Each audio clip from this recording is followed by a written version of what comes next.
Hey guys, welcome back to the Jubilee, Freedom, and Shalom podcast. I'm Daniel Reed. I'm here with my buddy Nate Hale, as usual. Hey guys. We are on episode 20. It's time. This far. We've done it. 20. 20. Yeah, that's a milestone. It's nice.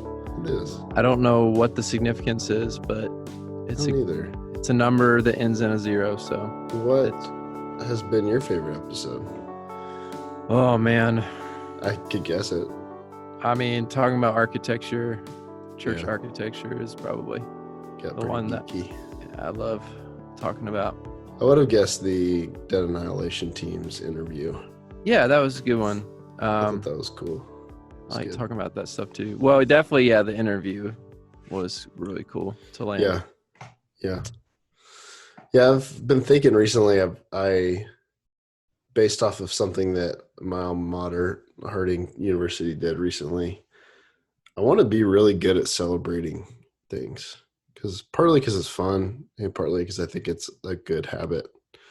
You know what I mean? Like Harding, for example, the reason that I'm saying this, the thing that I saw is when they got to the end, they finished the semester sort of on Friday, this past Friday.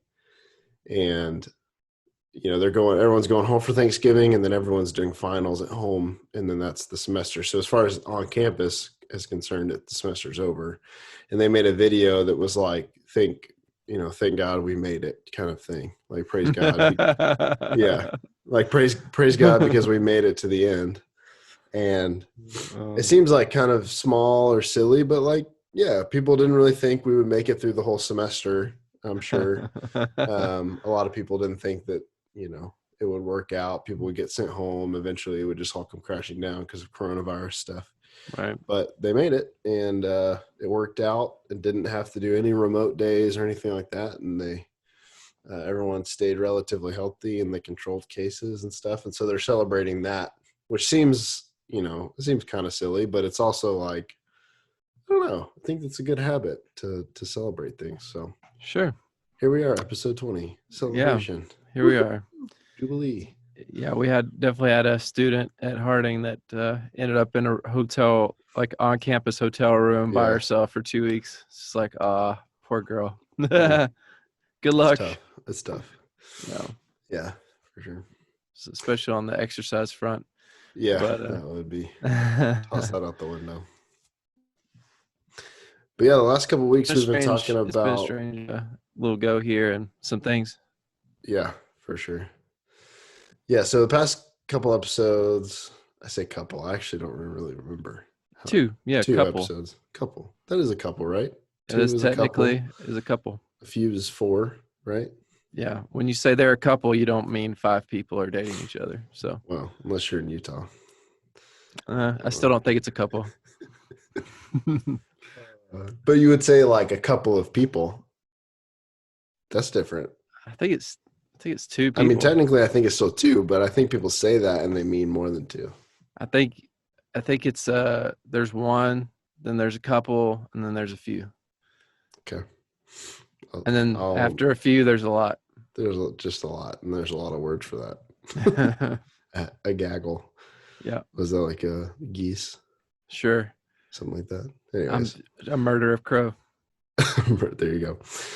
So we've been talking about not crows, not geese, but human beings being made in the image of God. And we're taking a lot of this information thought process from the Bible Project and their podcast series on the image of God, which was one of the first series they did. And I think there's a reason for that. And we kind of talked about that a little bit. We talked about how important we believe that it is that we affirm that human beings are made in the image of God, because we think that we know that changes how you view other people when you realize that they reflect the God that you trust, hopefully, and the God that has been pursuing humanity and loves you deeply. And you think, okay, he's chosen to not create statues, not create have us create idols or anything like that to represent him, but has said, actually, you human beings are going to reflect this image of myself. And not only that, as my image bearers, you're going to help me in this project that I have to create in the world. So we talked a little bit about that and what it means to be an image bearer. And so my question for you, Nate, as part of the recap, what does it mean to be an image bearer? What does it mean to bear the image of God? What does that make you think of? What's your first thoughts on that? Yeah. So when I think about that, I think of, okay, what the qualities of God are. And, so we know that he's a creator. So, if we're a reflection of him, we would be creative people. I think we too narrowly define being creative as a painter or a musician or something. But being creative, seeing potential, drawing out that potential. We see that in the creation story, his spirit's hovering over this chaos water world, wild and waste. And he dreams for it and brings it into being. Right. So that we would, so an image bearer would be someone that's up to what God's up to. And he's creative, he's loving, he's always wanting to share goodness and help anyone that is willing to experience that and revel in it with him. I don't know if revel is the right word, but he's someone, his love is a pure love that's not, we have enough, we can't take anymore, there's no more room for any more friends. He's not an exclusive, he's an inclusive lover, and sharer. So he's generous, and in him there's enough. And so I think we should be people that, bears image in those things, as well as being, in God there's enough. And if we're living like he wants us to, there, it would create abundance, and things start to click and synchronize, and it all falls into place. There's a sense of peace and going with the flow that occurs when you're in the will of God and acting it out. We've talked about that a little bit with, just like, for me, the water cycle on planet Earth is crazy. It's like it comes and it goes and it comes and it goes and it goes back, out to the ocean. It comes back as rain. It goes back out. It comes back as rain. It's just, we find ourselves in those kind of, like, we're working with that. We're bearing his image, and we're being fruitful and multiplying, I guess. That's what he told us to do. And he's fruitful, and he's making more of himself and more, I don't know. More life. He's a life and light God. So whatever we're up to, if we're going to be image bearers, we would be people of light and life, not of death and darkness. So I think we'd be gardeners. He seems like he's a garden guy to me. And, planted a garden, designed it, made it happen. I think he's a hard worker too. I don't think he's lazy or bring me my wine type God, while people fan him with palm leaves. Right. He sounds like a hard worker, and at the end of the week he rests. And so to be an image bearer would also be to have that ebb and flow of work and rest, and not there's something ungodly about working every waking moment possible, like you're a machine that never has to stop. So that's not an image bearer. So there's some thoughts I think of. I think he's a leader, and he's not kind of in the back, with no opinion or aimless God or whatever. Like, he knows what he wants, and he knows where history's going, and so I think of that when I think of how could I image God. I need to be like him. And so the Bible Project actually been going through a new study of one of the most quoted and referenced, whether it's the whole thing or just parts of it, but in Exodus, where God is talking to Moses about who he is. I'm compassionate, I'm long suffering, I'm faithful, I'm, slow to anger. They've been going through these 5 things that God says that he is. And so I also think about those things, Yeah. am I, easily angered? Am I Like willing to quick to forgive. Yeah. do I stick with things, or do I give up easily? So, Faithful. yeah. Yeah. The one that has been hanging in my brain a lot for a lot of different reasons. It seems like, how sometimes you'll hear things from a bunch of different sources about a bunch of different things, but there's one like topic or one phrase that like keeps sticking. You know what I'm talking about? Yeah. It's like I actually was re-listening through the God series, which is like 22 episodes or something Woo. of the We Bible got to do Project. a review on that one, man. Oh my goodness. That would be the rest of our podcast Yeah, from we here would just until be, eternity. yeah. Yeah, so I've been listening to that as the new Character of God series has been coming out, and it's been interesting to hear that together. But then some things I've been reading from N.T. Wright, and some things I've been reading just like in Bible reading and some sermon series that I've been listening to and stuff. The phrase that keeps sticking in my head is, or I guess the idea of self-giving love, which is one of the characteristics they talk about in the Character of God series. And I don't know if I'm going to be reflecting the image of God,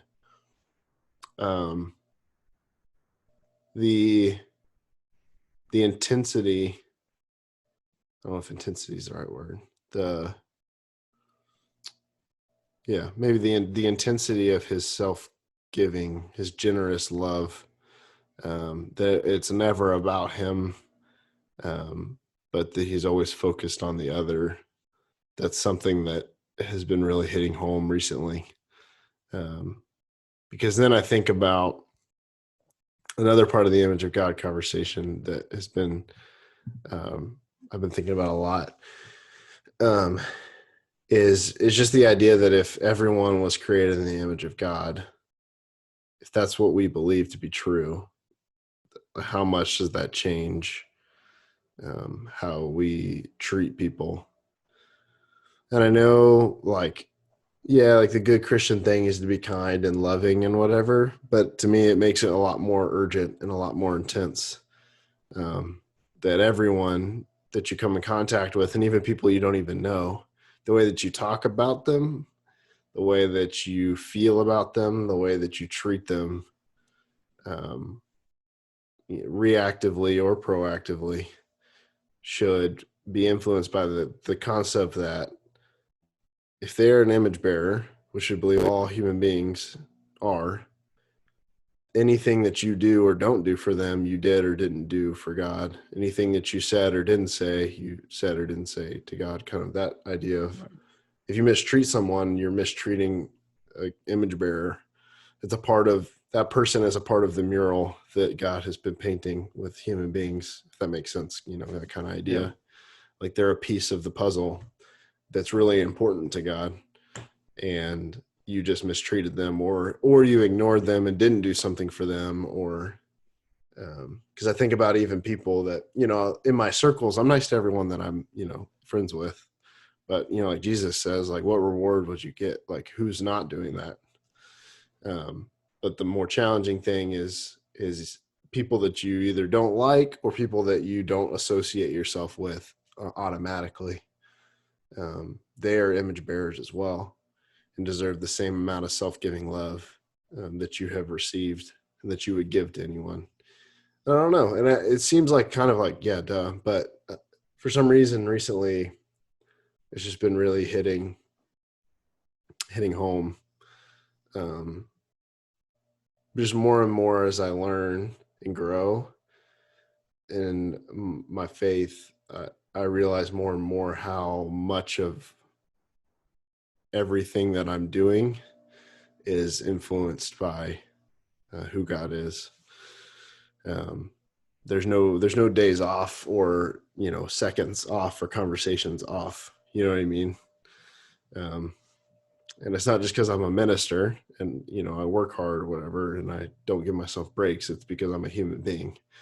You know what I'm saying? Like because it's my job as an image bearer, just because I exist and I trust in God, like there is no time off. There's no time to just cave and gossip. There's no time to just say like, I'm not here. I'm not with it today. I'm not going to stop and help this person out that needs help. Like I just can't today. I just can't, you know what I mean? It's like, it is the new way of living. It's a new way of operating. It gives you new eyes to see. And I think just recently, for some reason, that's been resonating a little bit more intensely. Maybe because of our conversations. I don't know, but Yeah, it's I preached last week. If y'all want to hear the sermon, you can find it on our church website. But about the image of God, and I hear mostly when I hear the image of God discussed, it's usually on the as it relates to the other. How I see people through that lens can change everything, change the world. But also, and there's a lot that happens inside of you when you treat other people well. That's good. And, so it's not just, as it relates to other people, the image of God is this, this has these ramifications. But though that has, it changes you personally, I think it's also good to ask yourself, what is the the weight and the significance of I am an image of God, and not just considering it, how I should treat other images, but how do I see myself? What do I call myself? Like, what's my name in this, story? And that's what I preached on last week, because there was an episode where they're going through, Exodus 34 on the Bible Project, where God, the original statement is in Exodus 34, and then it's referenced a lot through the Psalms and other places. But it's when God passes in front of Moses on Mount Sinai and says, "The Lord, the God of compassion and mercy, I am slow to anger. I'm filled with unfailing love and faithfulness. I lavish unfailing love to 1,000 generations. I forgive iniquity, rebellion, and sin, but I do not excuse the guilty." So it goes on to just say, about 5 things about God. And it was in the conversation about slow to anger, talking about what anger means, like God gets angry. That's not cool. He's God. He needs to stay chill all the time. And it's like, well, if you really want a God that could never get angry, you actually want a God that can't love either. Like he has no emotion. He can't respond, to X, Y, and Z. Like that's really right. to really You say have a that, God that doesn't care. just doesn't care. He's totally apathetic, and so that we don't want that. And Right. if you really think about the ramifications of that, like no one wants that.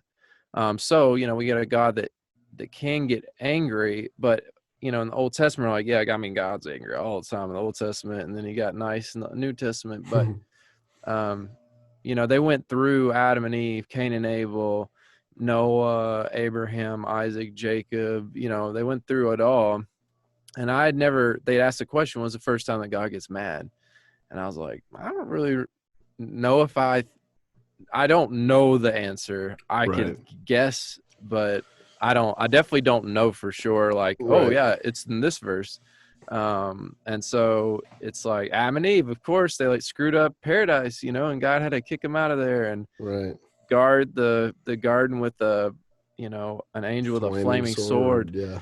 Or it's probably when that guy killed his brother for no apparent reason because he's just jealous or something. And no, not him. Actually, God protects the murderer and puts a mark on him and makes sure no one kills him and Right. gets revenge on him. And then you've got the Noah story where everyone gets killed by water except for this one guy and his family, and you're like, he had to be mad. He destroyed the whole world. It's like, no, he was sad when he did that and regretful, and and who knows like what God's emotions were, but I'm just saying that the first time the Bible actually says he was angry was when Moses is arguing with him, about like, About I not need going. you, yeah, I need you to go rescue my people from this oppressive government in Egypt. And he's like, man, I Picked the mean, wrong guy. what I just, he does five, just like God has five qualities he's saying about himself. Moses gives five reasons he can't.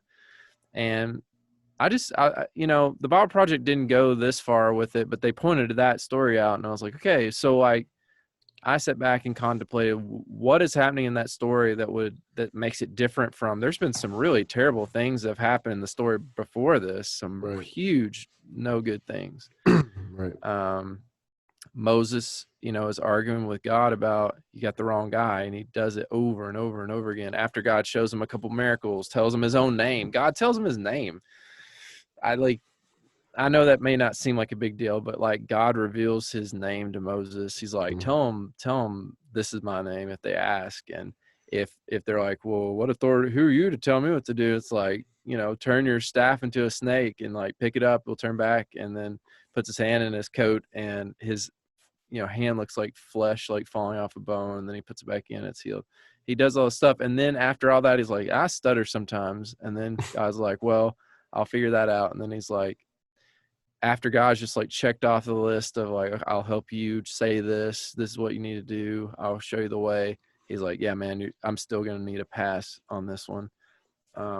And God gets angry, and you're just like, okay, what's significant about that? You have an image of God who's arguing with the creator about what a human can do or what God can do with a human. Right. All the other people that did terrible things actually were picking up their power, their control, the scepter that God had put in their hand and the crown he had crowned them with, and doing it is just not reflecting the true God and God's will. They were making up their own will and making up their own way.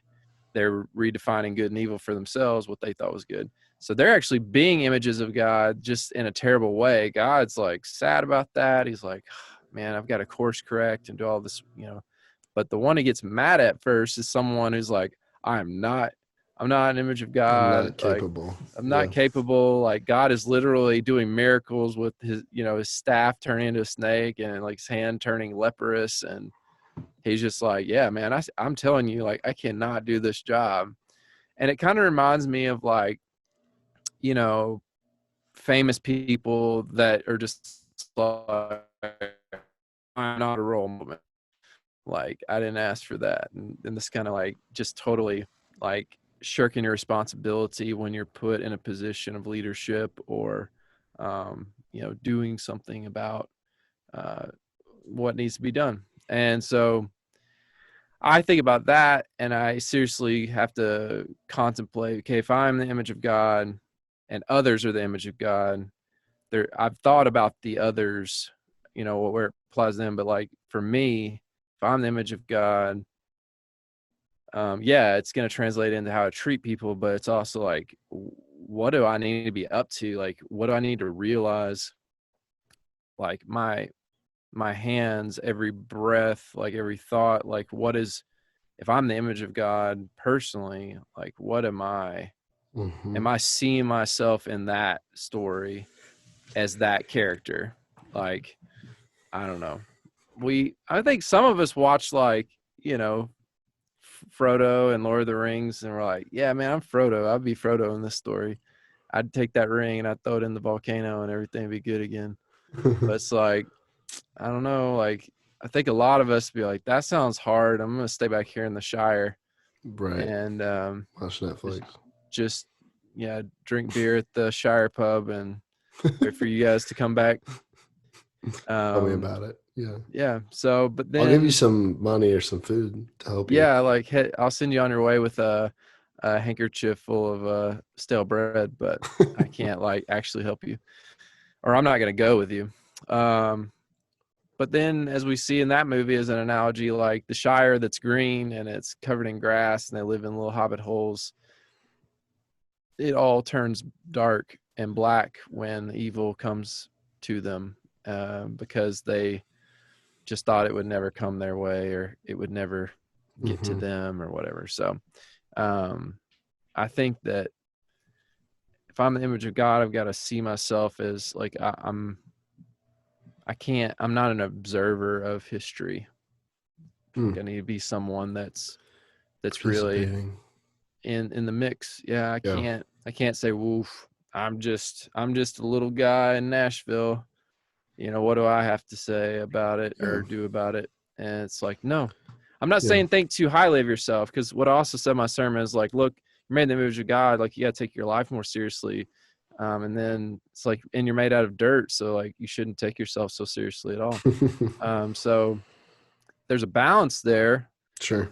But if we're made of dirt and we're divine at the same time, like we're the place where heaven and earth meet. And I think when we pray prayers about, help the president, and I hope all those people making big decisions are good and all that kind of stuff, it's like, I if hope we they want figure it out, God's will on earth to be done, and you are the place where heaven and earth meet, then it should start with you. Right. And you should seriously consider your own soul as that battleground of, is heaven or worldliness gonna win out in the will of the wills, the war of the wills. Yeah. I think what people would, from my experience, the rebuttal of sort is, which I understand. It's like, there's too much. It's too big. It's too big of a problem. And I agree. Like, yeah, there's a lot to accomplish, but I think the responses have typically been to, and it was like this when Jesus was on the earth, the responses have been to retreat. So you've got, like, even in American Christianity, you've got the tendency to divide secular and sacred and say, like, my job is my job and it is what it is. I'm just doing it to survive because you need money, but I'm really just waiting till we can escape one day. And then the only other solution would be like, I have to be a missionary to another country, or I have to be a minister, a vocational minister, or something like that. And like, it's either I'm just working a job, grinding it out until I can go to a better place and just escape, or I have to do something that's actually titled like missionary or vocational minister, or even I have to get a position of worldly power to accomplish anything. But I think what you're trying to say is that, and I think that I agree that I think there's a different option. I think you could say, I think about my dad. My dad's a lawyer. I think I know 100% he can bear the image well and be a lawyer. I think being a lawyer can be a part of how he bears the image of God, like in how he does his job, and his work ethic, and how he treats people while he's working, and ultimately how he treats people they're serving, like their customers and clients. What he does for them and what he says no to can be affected by the reality that he's made in the image of God. Yeah. So one like thought experiment would be that if you had your home, your yard, your time, your resources, and human lifespan was 5,000 years. Mm-hmm. What would that space turn into? Like, because most of the time it seems that humans kind of like, we are born a little bit behind or in the hole. We spend a significant part of our young, able years trying to get above that. Some of us fail and have to work till the day we die for someone else for their reasons and for their purposes. Mm-hmm. Some of us get out, and when we get out just long enough to kind of rest all the rest that we didn't get while we were working for someone else for their purposes Until we die. until we die. And so my question is like, okay, what if it's just like planet Earth right now. Like you work for the first 30 years or 40 years or 50 years of your working career or whatever, and you retire. Yeah. And then you live for 400 or 4,900 more years. With your yard, your house, what you got to work with, what would it turn into? And I think for many of us, it would become a trash pile of hell. And it's because we're not living up to our divine image bearing potential at all, and seeing everything that we have, every time, treasure, and talent that we have, every second we have, every talent, skill that we have,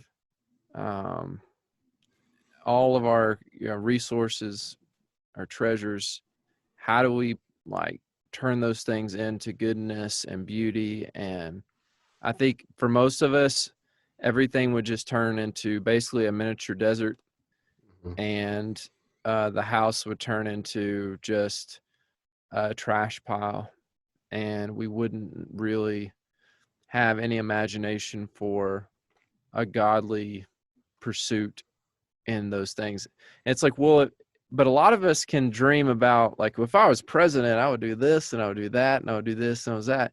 It's like, you're the president of your backyard, Right. And at the very best, it's just wild. We're just like, I don't know, man, stuff grows back there. I don't know what it is or why it is. It just goes, and I leave it alone. And, and eventually the house will fall in, kind of a thing.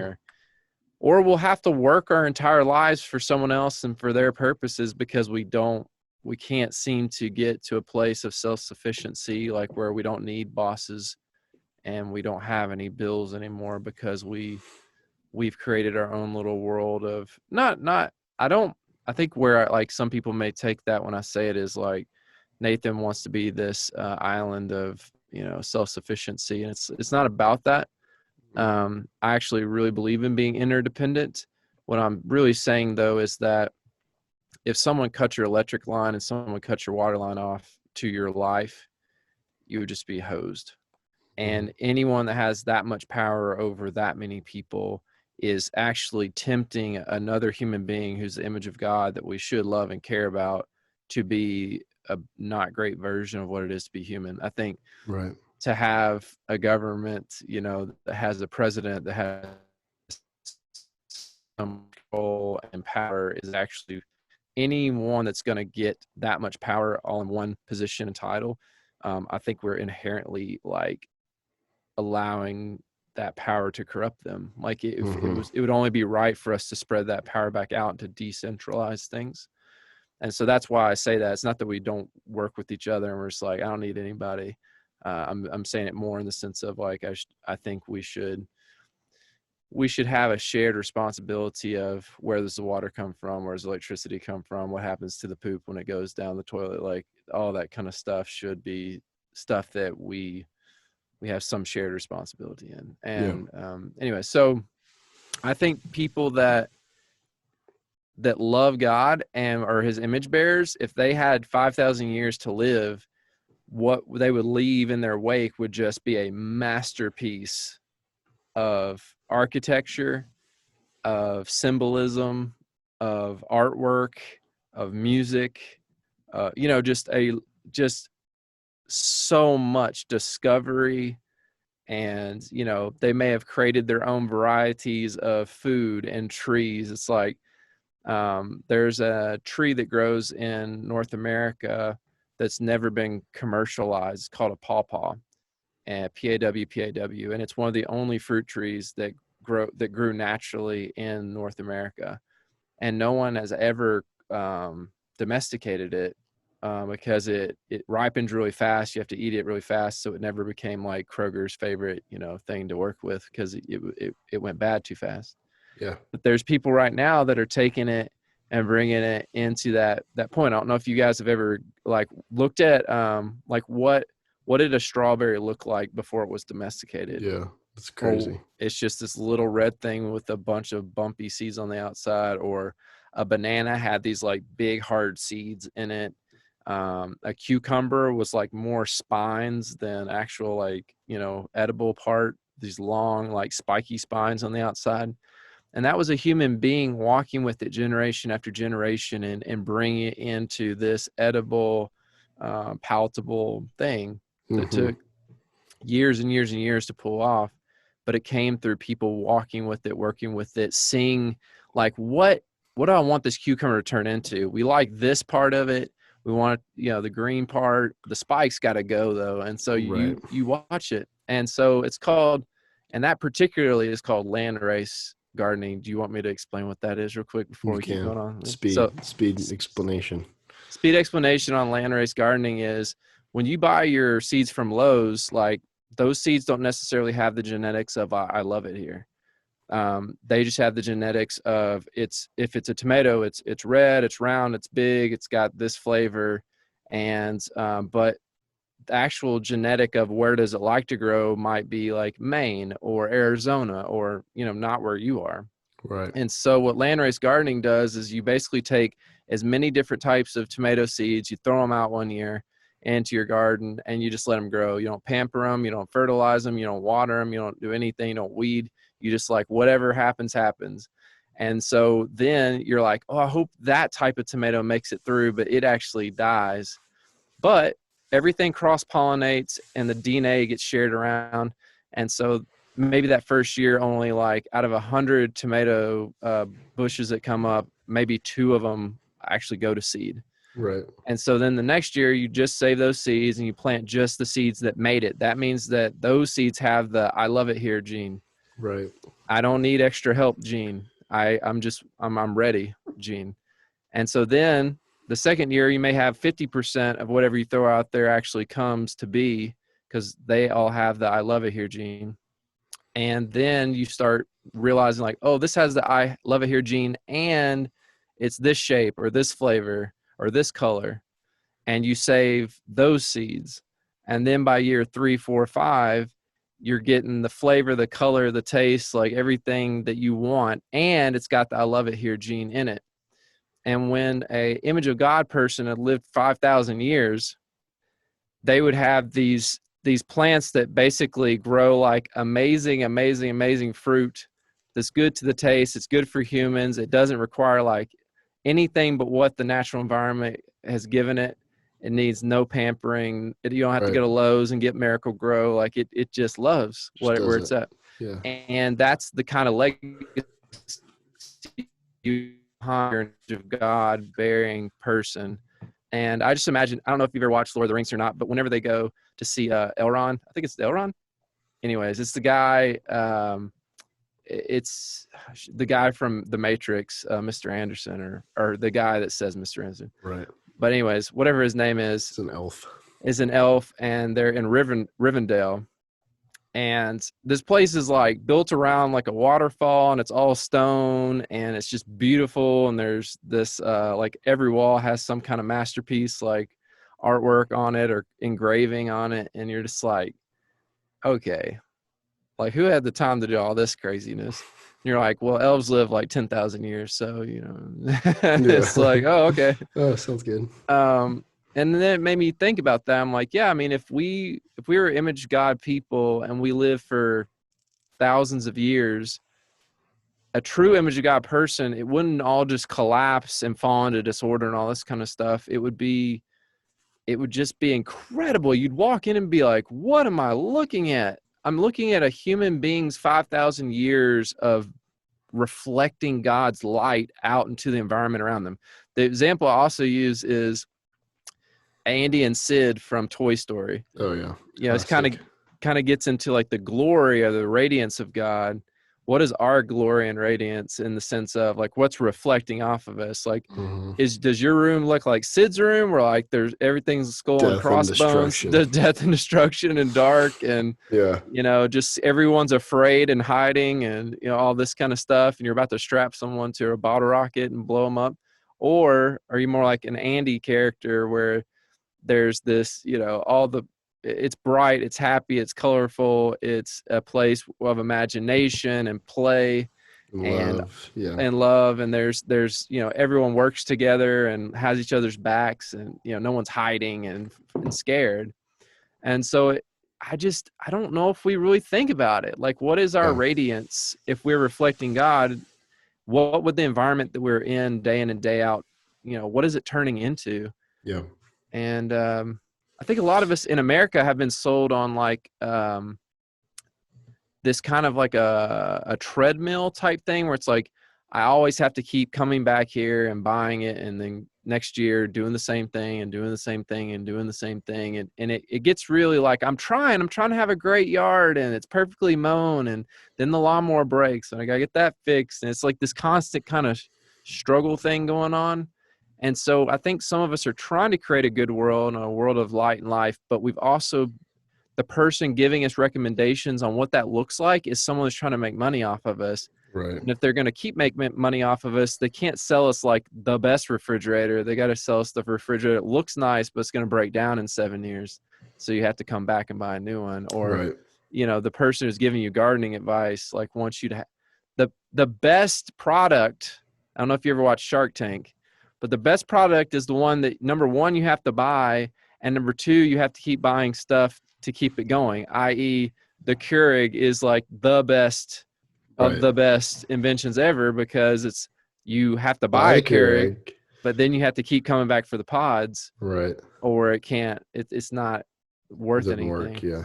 And so when we're taking advice from people like that, and those thought processes are great for business, but they create people that have tried really hard to have a good life and an easy life and to go with the flow and with, God's creation life.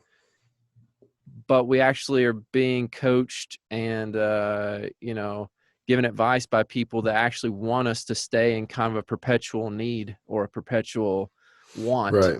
And that's not image of God. And I think a lot of us mix those two things up and eventually come to the conclusion that life is just a struggle, and maybe it is okay if I sit down in this recliner and eventually die, Yeah. because man, it's always a struggle, Yeah. I want to, on that same note, think about for a second, because I think of a lot of people that, things cost money and you need money to live, but have, whatever job that they're doing. Because what I believe is that, yes, like I want to be a part of working to a point where I don't have bills, I don't have a boss, I'm sustaining, and I believe that I think we could probably accomplish that for a community of people in a lifetime. But I also think that you need people that are working and making money and creating new things, because I think that's also what an image bearer is going to be doing, just as much as you would be creating new forms of, apples or something like that. We have people creating new types of technology and new types of, science and new forms of this, that, and the other, and new ways of living in the world. And so I just want to, think for a second about what does it look like for people who, we could list out a salesperson, someone who works for, sells insurance, someone who works at Kroger, somebody who is a lawyer, someone who's works in construction, someone who is an accountant. Like, what does it look like for them to bear the image of God in not only, the property or the treasures that they have, but also in the vocation that they're currently in. Because what I don't think is that everyone needs to quit their jobs and work at a church.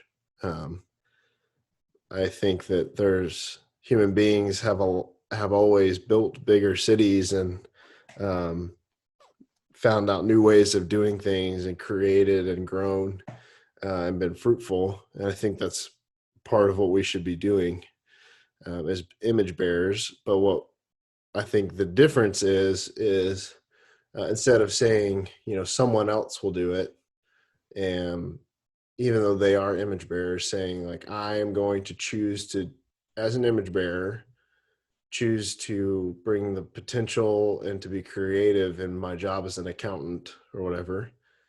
And I'm going to do it in the wisdom of God rather than um, in the way that the world would tell me to do it. So I I'm going think to push back a little bit. Do it. I do think everyone should work for the church.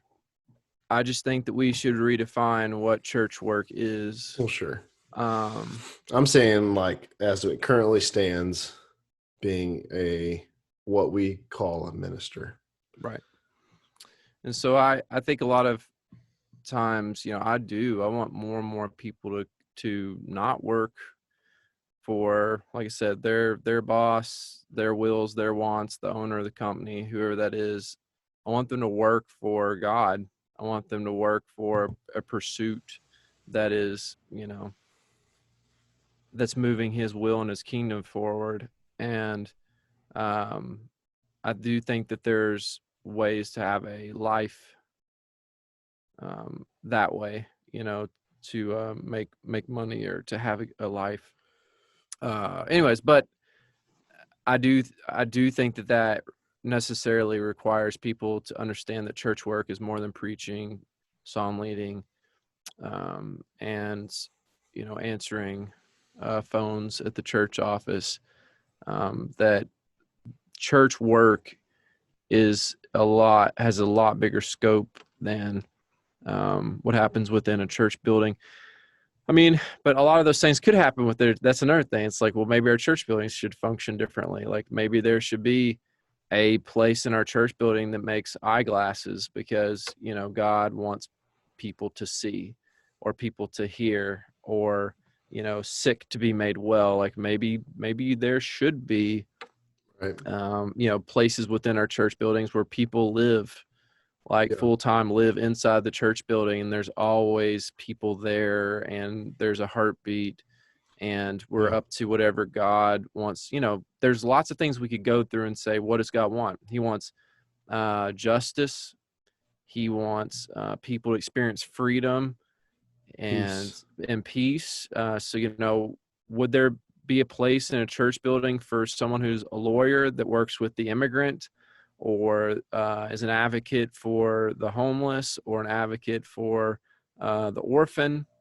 I could see people that, are in law and that have offices at a church building. That makes perfect sense. I could see there be square footage in a church building where they're making eyeglasses or, cochlear implants or hearing aids or whatever. I think that everything that's broken that needs to be fixed, everything that's wrong that needs to be righted, like for there to be places and office space and those pursuits happening within the offices and under the roof of a church building, I think totally makes sense to me. But for most people, nothing past guitars, drums, singing, preaching, and Bible study and praying had, everything past that, it makes no sense to have going on at the church building. But what I was saying is that's not what the church is 100% up to. Right. I think, in the church building or not, I think that recognizing that you bear the image of God and the job to rule and to reign and to create with him, that he has decided to share this with us, I think influences how you do whatever job you currently have. So if you make eyeglasses, you think, how can I glorify God with this? How can I bring potential out of what God has already created? How can I work with him as his image, and the way that he has shared this with me and has given me authority to create with him, how can I do that where I'm at currently? Because I think most people that are either listening to this or thinking about this, it won't be in our lifetime that someone starts a job at an eyeglass clinic. Their first job out of school or whatever is the eyeglass clinic at a church. If we're starting that now, it'll be the next generation of people that will carry that forward. So I'm saying, like, as we stand now, how can I take what I currently do and repurpose it? So I even think about, like, there's a guy at our church that just opened a grocery store, like a boutique grocery store, in downtown Charlotte. And I was just thinking the other day about trying to pick up a shift there on Saturdays. But because I'm already taken care of as working at a church, I can do that. And it made me go through this, see if I can say this out loud, process it out loud. It made me go through this thought process of, like, because I'm already taken care of, if I were to work there, if I got paid to do it, that'd be fine. If I didn't, that'd be fine. I'm looking at it as an opportunity to minister, to share the love of Christ with people in a community of people that I would never interact with in any other way in that part of Charlotte. But it's because, like, everything, my T's and I's are dotted and crossed, and I'm like, everything's figured out because I have a job.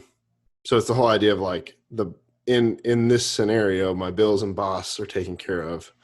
And so it gives me freedom to say, like, yeah, I could, if I started working there on Saturdays, it would be just, like, totally, the way that I look at it is like, it is a ministry opportunity, a way to grow the kingdom.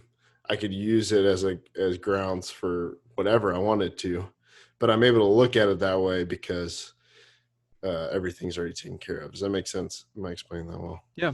And so what I'm trying to say is, I think what we need to be thinking about, and this is easy for me to say as a minister who doesn't work in a secular, in like a regular business job, but I think what we need to be thinking about is thinking through that process with our current jobs, instead of saying, this is just what I do, and on the side I help serve, or I'll help in the eye clinic at the church. But saying, like, okay, what do you do? Or you're a teacher, how can we repurpose that? Like, how can you take that forward, and how can you bring more justice and mercy and love out of what you're currently doing? Yeah, does that make sense? You see what I'm saying? Yeah. I mean, in anytime you approach something with, like, I don't have to be here, but I want to be here, Right. it's going to change the way that, your being Right. And I is in think that that moment. we have, I don't necessarily want to say obligation, but I think I could say that, a responsibility maybe is a better word, to look at everything we do that way. In the same way that we look at everything we own is like, none of this is mine. And so I'm going to generously give of my money, my time, my house, my yard, like whatever anyone needs, I'm open hands all the time. Like, we can get there, but then why can't we get there with what we do? Say, like, every moment I go to work is a blessing from God because I get to work for him. And so today, I don't have to be here. Just looking at it like that, like, I want to be here to bring the kingdom forward, to bring something out of creation that hasn't been there before, and to work with God in this project that he's decided to share.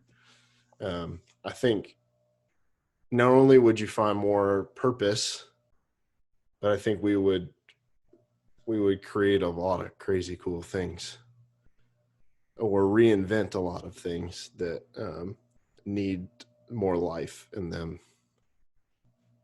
Yeah. I think because the church sees ministry and, like, living out image of God, I don't know, just how narrowly we define ministry, or a minister is someone who preaches or sings. That's it. I think we've seen a lot of things that should be happening within the church happening as like Christian nonprofits. Yeah. Like I honestly, Christian nonprofits, like a weird, they're called para-church organizations. Mm-hmm. So they're not church, but they're Christian nonprofits. So it's like, what that basically means is Isn't a someone church a had, Christian nonprofit? yeah. So what that means basically is that at a church where we worship God and praise his name and teach his word and tell people what he is like and we are his image, so we should be like that. And, you know, all these principles Right. and Bible studies and all this kind of stuff. Someone in those moments said, okay, if that is true, which is something we like to do on this podcast, if that's the Mm-hmm. truth, then da da da da. Then Like what? then what? What do I do now? And they had a thought, oh, if that's the case, then I want to do this thing to like the Dead Annihilation teams, Mm-hmm. or you know, addressing homelessness and the needs of the homeless, Yeah. or like I said, I like people are like need to see, you know, and like, so I'm gonna make from my growing out of my Christian faith, my faith in Christ and in God, I'm gonna make eyeglasses, because he says like he's gonna bring sight to the blind, like, and I Right. mean that like Stick. literally Yeah. and symbolically and heart wise, spiritually, whatever. Like, but I think he physically means sight will come to blind people as well. So I'm gonna start making glasses, and then some church that's saying God's given sight to the blind and freedom to the oppressed and all that, and they're just like, hey, I heard your sermon. I want to make eyeglasses because I want to bring. It's like, we don't really do that here. The You fact might that want to call. there's any Christian nonprofit means that there's churches everywhere that hear those ideas and are like, yeah, we don't really do that here. Like, what? Like, why in the world would there ever be Christian nonprofits? Why wouldn't it just be the church is doing what the church does? Right. A Christian nonprofit? There's I want to get this guy on our show, by the way. His name is Alan. He works in our neighborhood.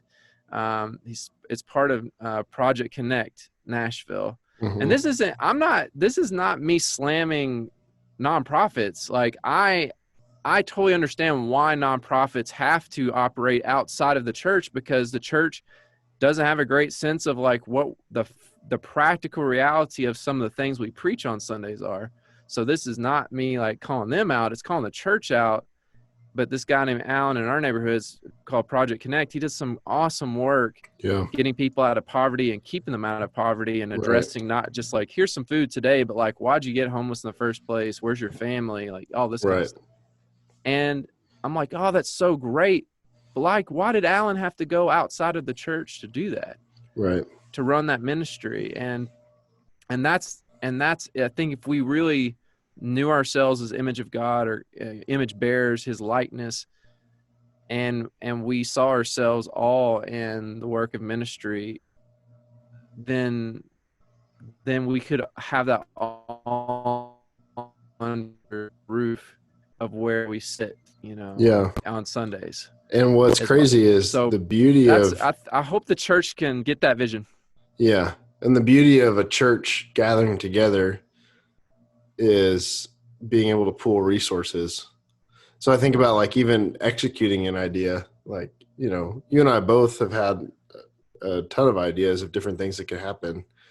But one of the things you immediately run across is like, how do we, this costs money. Like, how do we do this we have nothing.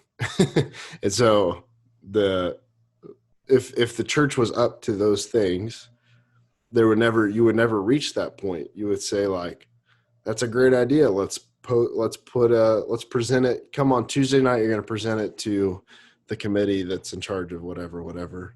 And they're going to, you know, we're going to assess how much we can fund this. We'll give you some manpower. Do you need office space? What do you need? What can we cover? And because I also think like, and this is a tangent, and this is like something we learned in school and I've seen play out to be true. When you give someone something specific to give towards time, resources, instead of saying like an all call, like please give so the church can keep going, when you say like, actually Daniel had this idea to do this, and we're going to try to fund this, start this nonprofit type work for him. We're giving them some office space here at the church. They're going to work, use the gym for whatever they're doing. And we need some extra funding to help them get it off the ground. I think people are more generous when you give them something to point at, Right. And to look at and to say like, oh, that's actually happening. Right. And so I don't see that's an issue of like, if you start a bunch of house churches, it's great. And there's a lot of pros to that. But a con is you have 8 families pulling money together to do something rather than the entirety of a church. It might be, 60 families or something. Right. The cost of something divided by 1,000 is a lot cheaper. Right. And so, I don't know. I think it's a combination of a couple of those things. But I agree. I think we should be up to a lot more than we currently are. And to truth be told, nothing is off limits, in my opinion. Yeah. And I would like, my mentality on being an image of God is also that God is eternal. And he is, he doesn't weather very quickly. Like, so I know it's an eventuality in our physical, world where things do eventually wear out or break down or all this kind of stuff. Like, but I think we also don't bear his image when we build church buildings that fall apart right after a couple years or need constant maintenance and repair. And I think all that's showing is that we aren't really believing that the church is an eternal organization. Right. That we should have built the building to last for 2,000 years, because I also think the church will be around that long. It also changes if you can paradigm shift to like what we're using church for, church being the building. What is this space even for? Because there are plenty of businesses that have built buildings that last longer than the churches that we worship in. You know what I mean? Right. So it's not that it's impossible. Yeah. It's that, like, if Coca-Cola builds a building for their HQ that lasts longer than the church's HQ in a neighborhood, like, what is that really? Is that reflecting God's like eternal nature that we are reflecting? Like, I think what we should do is like not to be prideful about like everyone's gonna love this and they're gonna love it forever. But I'm just saying the sense of like, why do we build things in a way to where every generation has to keep solving that problem? Right. Why aren't there just like, we built it once and for all, and it happened, it's good, and now we move on to the next thing, and then if we need to add to it, we'll add to it. Yeah, like comp that, like it's sustaining and perpetual in a way that we don't. Every generation doesn't have to start over and go through the struggle. It's like, can't we just do it? Like, yeah, the budget may be, twice as much or whatever, but just, okay, so that means, let's say that it costs twice as much. That means this generation will struggle for it, the next generation will struggle to pay for it, and the third generation doesn't have to worry about it anymore. Right. As opposed to every generation having to pay for it every time it breaks down and has to be rebuilt or redone. Right. It's like, guys, there's gotta be a way. And I think also if you started having like eyeglass clinics, and I don't know why we kept harping on that idea, but it just kept coming in my mind. The blind got to see, man. But like, if that's, or even just thinking about like the law thing that we talked about a while ago, like having a Brian Stevenson type that works for your church, funding that operation, that all of that becomes way more important than whether we can pay whether we have bills or whatever on our church building.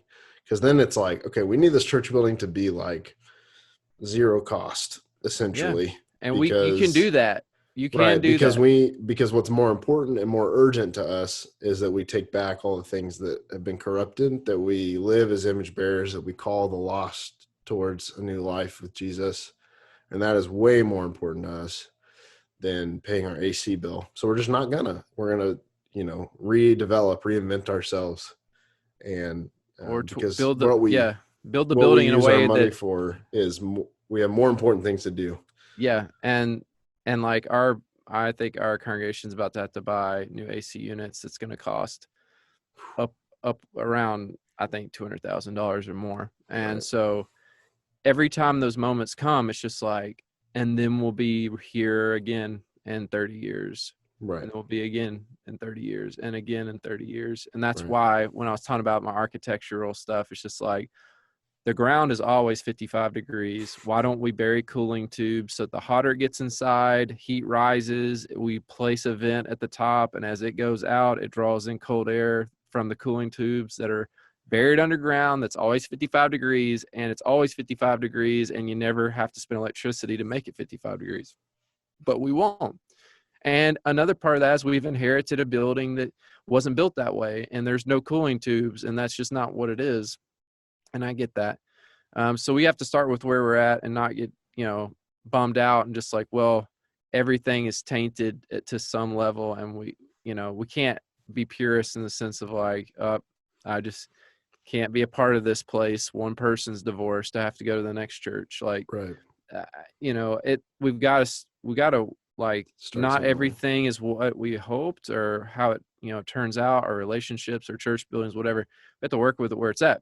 But when I hear stories about like, Dolly Parton is over here like funding a major study to like find a cure for the coronavirus, I'm like, why isn't there a story in the dang news about, and the church is also, it's like Pfizer's over here. They've got a pretty good option going. It may come out, a few months before. And then Dolly Parton is over here with Vanderbilt, coming up with her version. And there's, this other person.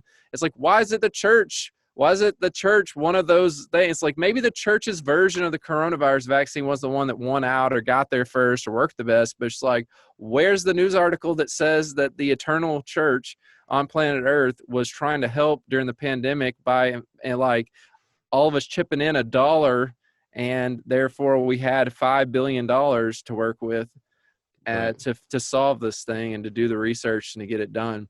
It's like, why, like when I hear of a single human being like Dolly Parton, like being a major part of us finding like a cure for this disease that's wrecked our lives this year, I'm just like, where's the church? Yeah. What are we doing? This is nuts. Yeah. And so that's exciting and sad, because like we could definitely do that. One Yeah. person is making a major impact, and yes, she's a rich person. She's someone that's well connected. She's got a lot going for her, but still, it's like, if Dolly can do it, so can we. And by That's the your way, life motto. I'm pretty sure that Dolly was Church of Christ growing up. Yeah, I think She so. she went to a Church of Christ in Nashville. But the thing So is, we like, are involved. we are involved. Our one Via random Dolly. kind of Church of Christ person is helping. I think that's also a It great just, way to I tie to up. be the glory, man. We've got to. Yeah. I think that same idea is a good way to tie up just like personally living as an image bearer. Just remembering you are made out of dirt. You are a human being. And so as much as God has given you to rule and to reign, like you also need to have humility. And not just don't get bummed out when you can't fix it all in a day, but realize like every single day that the sun comes up and you get to wake up and go do what you do, that is a day that the Lord has made. And that is a day for you to rule and reign, and to go make, I kind of think of the cliche of like when you go camping, like leave the site better than you found it. I think of the same thing, like with your job, with your office building, with your, kids in your class, your whatever you're doing, that you won't be able to solve it all in a day. Don't think too highly of yourself, but you do have a lot of power and authority. And if you intentionally took advantage of every moment that you were given by God to live and to work, you can make some crazy things happen. Sure. Yeah.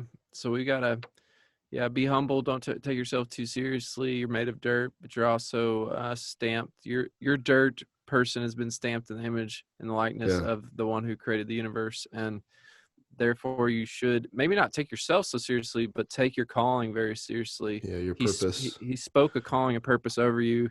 Be fruitful, multiply, fill the earth. But he said that to everything that is an animal on planet Earth. But what he said to you above and beyond that was, and rule over it, reign over it, Subdue and it. subdue it. Take the thing that's chaotic and wild and turn it into this Order and shalom.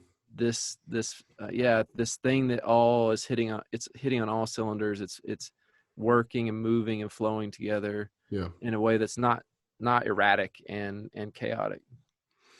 Yep. So anyways, I hope we can all find ways in our church, in our own, but it starts with our own personal lives, because we're where heaven and earth overlap. Let's Yeah. let God's will to start working in us. And if we do that, then it will be also working in our church, fellowships, and Yep.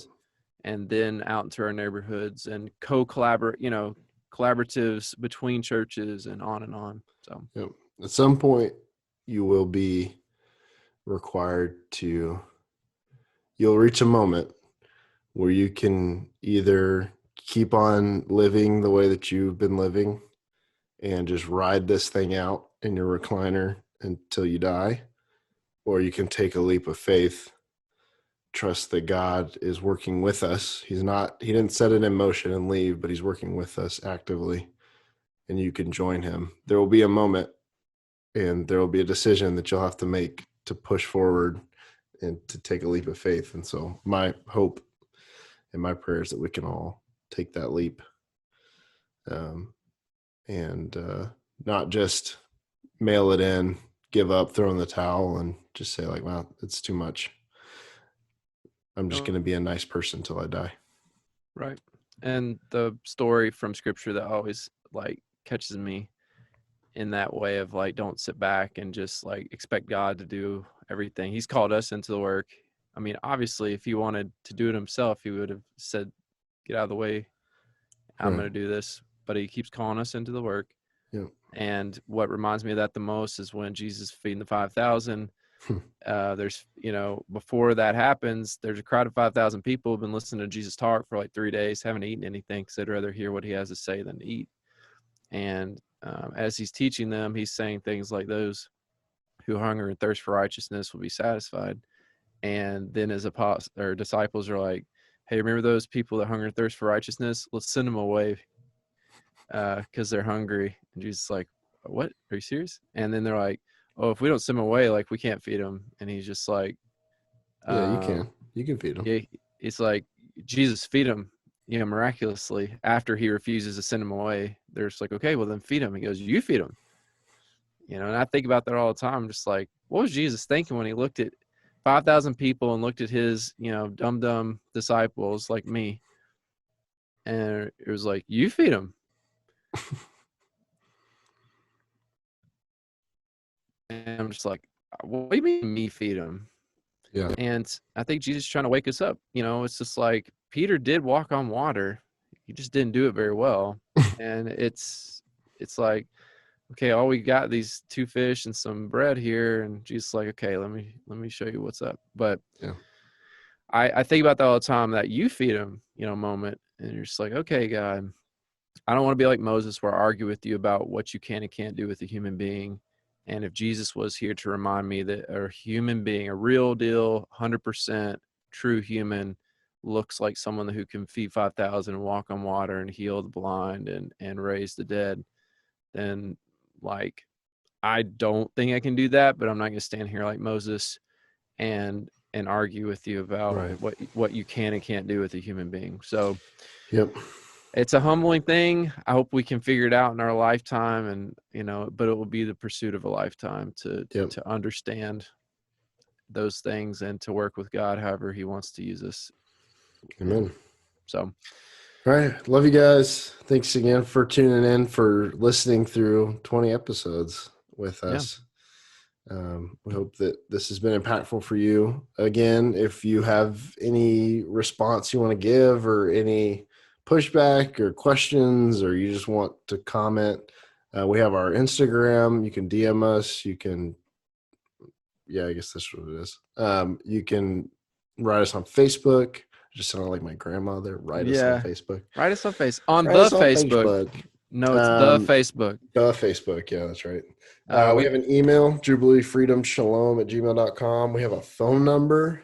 And we can never remember what it is, but it's 615 something. Yeah, it's on all of our website stuff. But yeah, another thing is, like, if you live in Nashville, or you live, near Charlotte, then it's I'll give you a 2-hour radius. I'd love to meet for coffee with you. Yeah, well, that, and we need more church family that that's true. At least thinks that what we're saying isn't terrible and undoable, that we can work with. Because at the end of the day, like Daniel said, it's like we need a tribe of people that see themselves as image bearers, and therefore are not willing to slim down the scope of what ministry is, or what the church can and cannot do. We need people in our lives to surround ourselves with, to join us in the work. And there's a lot of work to be done. I don't know what your neighborhood's like, because I've never been there, but he's been, me and Dan have worked together in Madison, and no one will argue for a split second. Nobody that lives here, that lives outside of here, will argue with you about Madison doesn't need any help. Everyone will be like, no. Madison needs help, man. Madison is janky and messed up and broken and needs a ton of help. Yep. No one will argue that. But yet we still sometimes as a church feel like, I don't know what we're supposed to do. You're like, there's lots of work to be done. Yeah. Like, where do you want to start? Yeah. So pick a topic. Let's do it. Yeah, let's do it. And so if you're someone that wants to be on a team that's actually tackling some of this stuff, we're not just here for the podcast. We're here to build God's kingdom on earth. And we need people in our lives that are willing to rally around and move forward, and not just be people that show up on Sunday mornings and leave. And so I just want to put that call out. We don't do that every episode, but it's like, we are real people that are in ministry world every day, and we need more. We need more people in the family, more people in the work. Word. All right. We'll catch you next episode. In real time, have a happy Thanksgiving. If you're listening to this after, I hope you had a good Thanksgiving in 2020. Yeah. We need it. And it's going to be a different one. Many of us will have to resituate what Thanksgiving looks like. Sure. That will be a painful loss for some of us, for sure, not seeing the same people. But we pray that it's still encouraging and uplifting, and that we spend some time thanking God for what we've got. Amen. But until we meet again, may God declare Jubilee over your life. May there be more freedom, and may you experience Shalom. Word. And we'll catch you next time. See you guys. Peace.